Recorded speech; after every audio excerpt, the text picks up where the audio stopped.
Jesus tells his people that they're the salt of the earth. I don't know if you've thought much about that, but I have, especially lately for some reason. I think the Lord just put that in my heart. The salt of the earth. So I studied salt a little bit.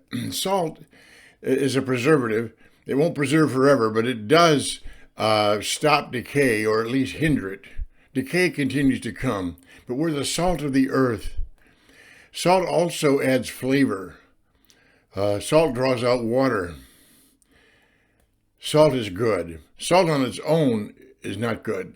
Salt without being sprinkled on something is not easy to taste, not easy to eat. But it does do good by bringing out flavors that are there. You are the salt of the earth. What that means is that it speaks to your identity. That from God's point of view, it's not the earth, it's not men or anything like that. It's not the systems of this world that see it. God sees it. You've been sprinkled in. If you're born again, you've been sprinkled into this generation as salt. So as you move through your day, wherever you're living, whatever you're doing, you are the preservative that God has placed in the earth to preserve the earth. The wickedness is terrible all around us, darkness and destruction and death.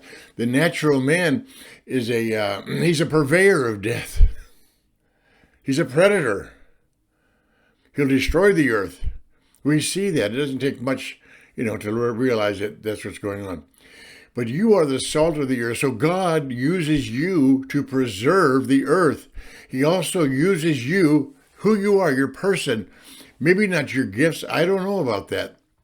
But you personally, in your spirit, you preserve the earth around you. You also help to bring out the savor even in others.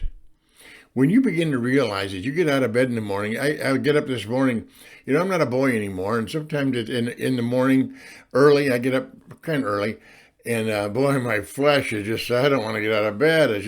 I'm feeling tired and blah, blah, blah. And then I remember, wait a minute, I'm a son of God. I don't live by the strength of this flesh. This flesh is my servant. It does what I tell it to do. So I'm a son of God. I get up. I'm the salt of the earth. I know that my presence in the earth here, as well as yours if you're in Christ, is salt before the Lord. And the Lord is blessed by it.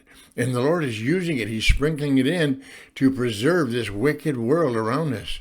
Can't you imagine if man really had his own way, what this earth would be like right now? It would be worse than the poorest place on the earth.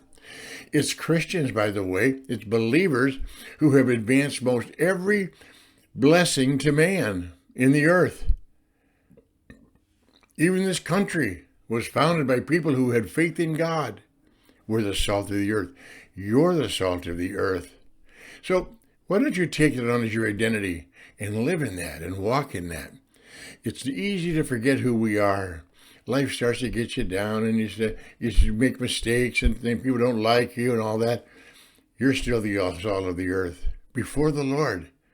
We're witnesses of Jesus, whether the world sees it or not. Principalities and powers do. They see the wisdom of God in you. So buck up, realize who you really are, and walk through your day with joy and peace and power and grace, okay? God bless you.